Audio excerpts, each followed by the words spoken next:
Dernier jour au salon du Bourget pour admirer l'A321 XLR. C'est le dernier avion d'Airbus, la star de cette édition.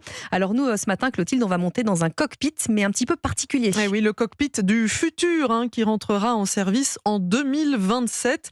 C'est un cockpit développé par Thales, équipé par l'intelligence artificielle et qui permet d'optimiser la conduite.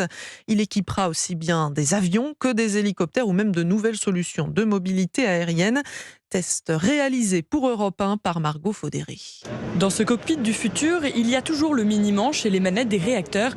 Mais pour aider le pilote, plusieurs écrans connectés lui offrent des fonctionnalités plus avancées. On a l'interface assistant basée en partie sur de l'intelligence artificielle qui vont aider le pilote de la phase de préparation jusqu'à la phase d'atterrissage. Toutes ces données sont sécurisées par Thales, rappelle Pierre Mariani, responsable des équipements de vol pour le groupe.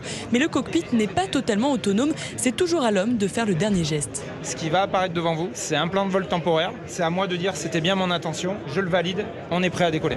Malgré ces quelques validations manuelles, le système permet de diviser par 2 la charge de travail du pilote, en particulier dans les moments compliqués. Frédéric Scarfone est pilote d'essai chez Thales. Quand vous avez une panne, l'intelligence artificielle, elle va comprendre instantanément ce qui se passe dans l'avion, elle va faire des propositions. Grâce à des trajectoires optimisées, le cockpit permet aussi de réduire de 10% les émissions de chaque vol, qu'il s'agisse de CO2 ou de traînées de condensation, les fameuses traces blanches que laisse l'avion dans le ciel après son passage. Le reportage de Margot Faudéry.